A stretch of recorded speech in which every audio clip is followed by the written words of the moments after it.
नमस्कार प्यारे बच्चों, स्वागत है आप सभी का आपके अपने YouTube channel AK future academy में। मैं जीत कपासिया। तो प्यारे बच्चों, आज हम डिस्कस करेंगे वर्ब के बारे में कि वर्ब क्या होती है, वर्ब के कितने टाइप्स होते हैं। इससे पहले मैं वर्ब की आपको एक वीडियो पहले प्रोवाइड करा चुका हूँ कि जिन जिन वर्ब्स का आप ज़्यादातर यूज़ करते हो सेंटेंस, टेंस और ट्रांसलेशन में, वो मैं करवा चुका हूँ। आज हम ये डिस्कस करेंगे कि वर्ब की पहचान कैसे करते हैं, वर्ब का काम क्या होता है, वर्ब कितने प्रकार की होती है। क्योंकि मैं काफ़ी दिन से जो है देख रहा हूँ कि बच्चे बहुत कंफ्यूज हैं वर्ब को लेकर के। कोई कहता है वर्ब 2 प्रकार की होती हैं, कोई कह रहा है 4 प्रकार की होती हैं, कोई कह रहा है ये वर्ब, कोई कह रहा है वो वर्ब। तो आज इस वीडियो को देखने के बाद आपका सारा कन्फ्यूजन दूर हो जाएगा और मैं कोशिश करूँगा कि आसान से आसान तरीके से आपको वर्ब को समझाऊँ। ठीक है, तो चलिए शुरुआत करते हैं वर्ब की। वर्ब क्या होती है? A verb is a word that describe what the subject of a sentence is doing. यानी वर्ब जो है वो हमें ये बताती है कि सेंटेंस के अंदर, किसी भी सेंटेंस के अंदर जो सब्जेक्ट है वो क्या काम कर रहा है या सब्जेक्ट के द्वारा क्या किया जा रहा है। ठीक है, यानी वो जो भी एक्शन कर रहा है, क्रिया कर रहा है, उसकी जानकारी जो हमें मिलती है उसको हम वर्ब कहते हैं। तो वर्ब का मतलब होता है क्रिया, यानी जो भी काम सब्जेक्ट के द्वारा किया जाता है उसको ही क्या कहते हैं? वर्ब कहते हैं। इसके बाद देखो, वर्ब कैन इंडिकेट, वर्ब से हमें पता चलता है किसका? फिजिकल और मेंटल, यानी शारीरिक और मानसिक एक्शन का, या ऑकुरेंस घटना का, या स्टेट अवस्था का।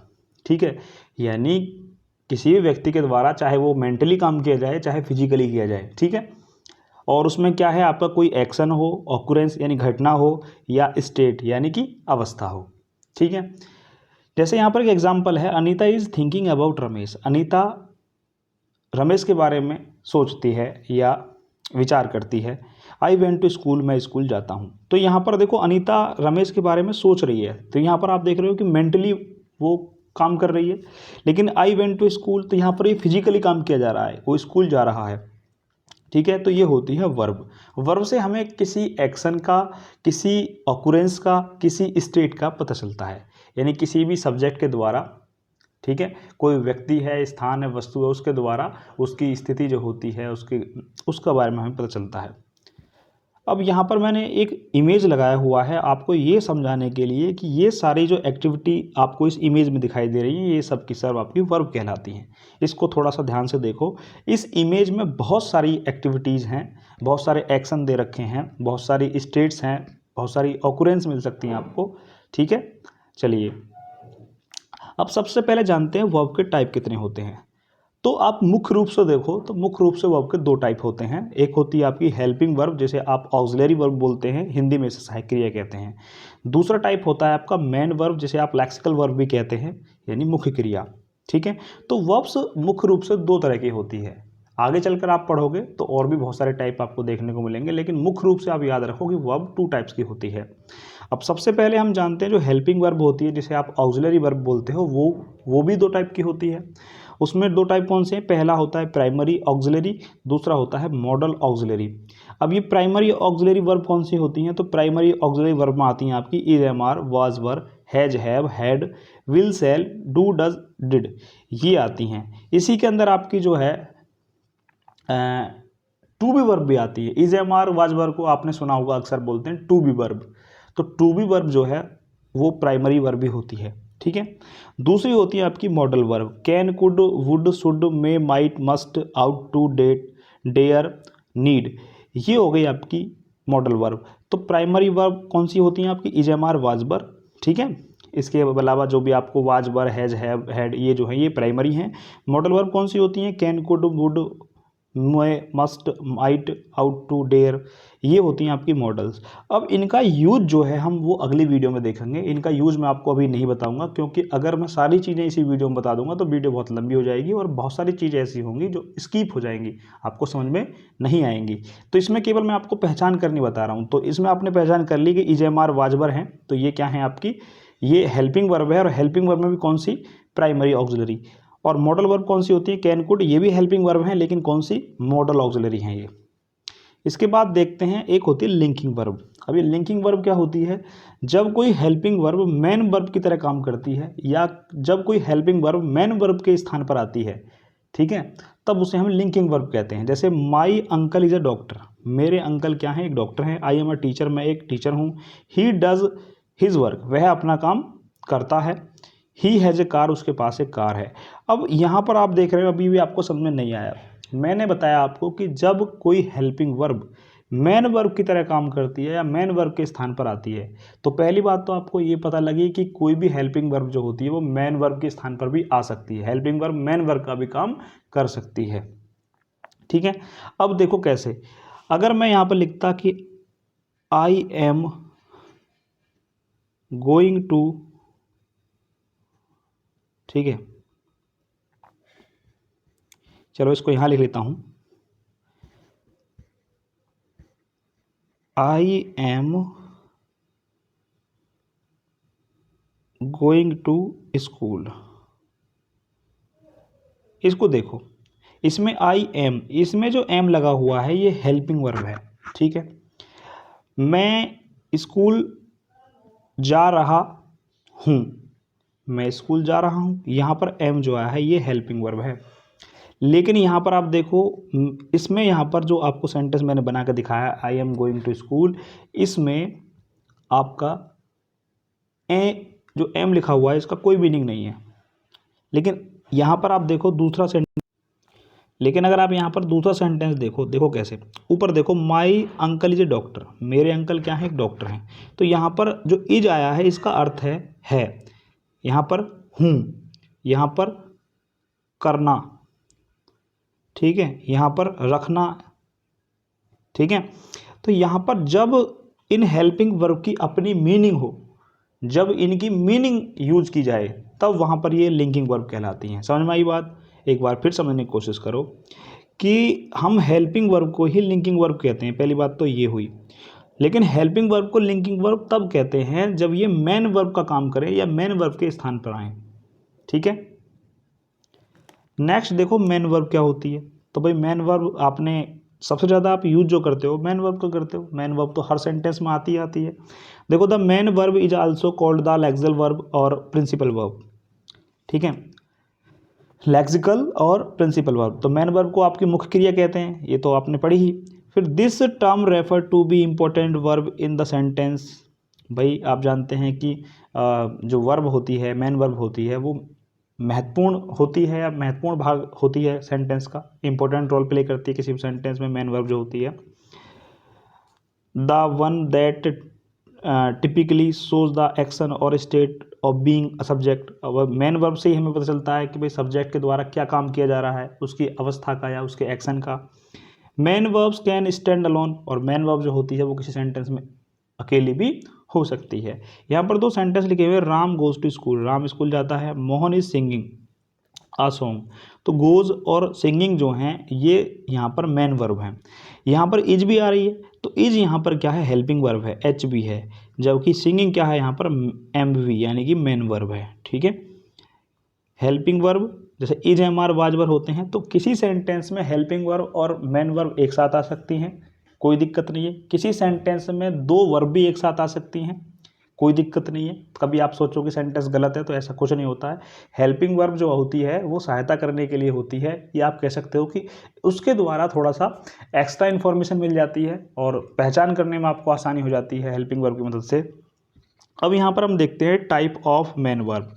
मेन वर्ब के बहुत सारे टाइप हैं जिनको लेकर आज तक आप कंफ्यूज थे। इस वीडियो को देखने के बाद आपका कोई भी कन्फ्यूज़न नहीं बचेगा, ये मैं आज गारंटी लेता हूँ। सबसे पहले आपने कई प्रकार अब तक अलग अलग बुक्स में जो देखे थे, आज उनका कन्फ्यूज़न हम ख़त्म करते हैं। देखो, सबसे पहले आप देखो कि जो हमारी मेन वर्ब होती हैं उन्हें रेगुलर और इरेगुलर वर्ब में भी जो है आप बांट सकते हो। ठीक है, डिवाइड कर सकते हो। तो मेन वर्ब को रेगुलर और इरेगुलर वर्ब में भी आप डिवाइड कर सकते हो।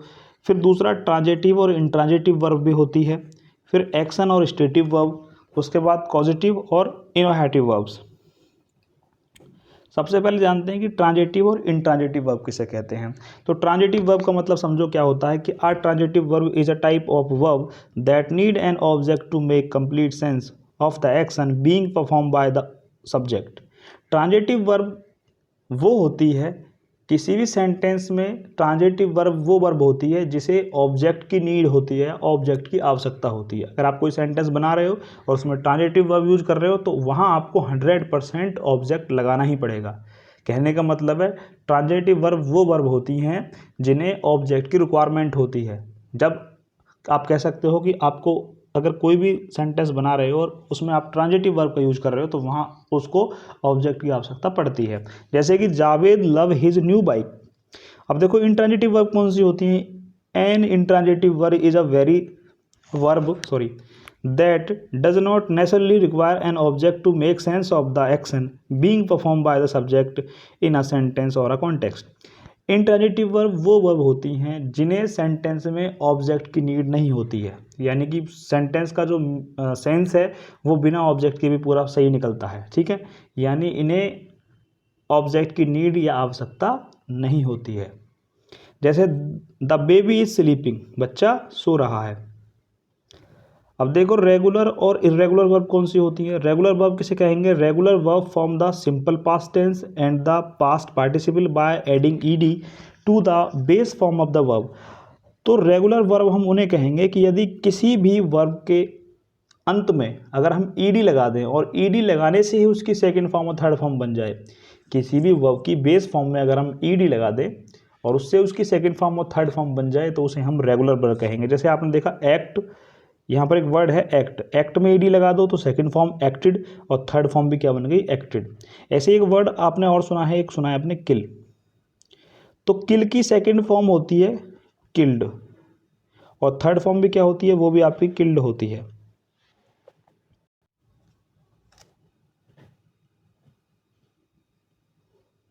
आगे देखो नेक्स्ट, इर्रेगुलर वर्ब किसे कहते हैं? तो irregular verbs do not follow this pattern and so the forms of their past tense and past participle need to be learned. यानी यदि किसी की भी वर्ब की जो बेस फॉर्म होती है उसमें ईडी लगाकर उसकी सेकंड फॉर्म और थर्ड फॉर्म नहीं बनती है, बल्कि पूरा का पूरा वर्ड ही चेंज हो जाता है।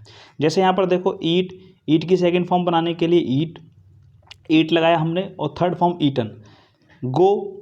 गो की सेकंड फॉर्म वेंट और थर्ड फॉर्म गॉन हो गई। तो आप देख रहे हो रेगुलर वर्ब में तो केवल ईडी लगाने से ही उसकी फर्स्ट फॉर्म में अगर आपने ईडी लगा दी तो उसकी सेकंड फॉर्म और थर्ड फॉर्म बन गई, लेकिन जो इर्रेगुलर वर्ब होती हैं उनमें पूरा वर्ड ही आपको चेंज करना पड़ता है। ईडी लगा करके आप उनमें उनकी सेकंड फॉर्म और थर्ड फॉर्म नहीं बना सकते, तो उन्हें हम बोलेंगे इर्रेगुलर। नेक्स्ट है आपका एक्शन या डायनेमिक वर्ब। अब एक्शन और डायनेमिक वर्ब किसे कहते हैं?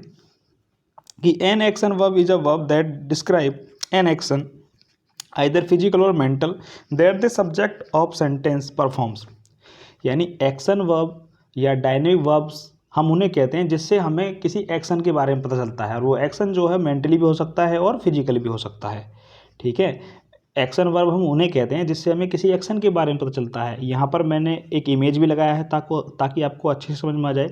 जैसे पुश मिस होता है धक्का देना, पुल मिस होता है खींचना, कैरी मिस होता है उठाना, कैरी मिस होता है ले जाना, और लिफ्ट माने होता है उठाना, थ्रो मिस फेंकना, किक मिस मारना, चेज मिस होता है पीछा करना, और सॉ मिस होता है काटना, यानी आरी से काटना।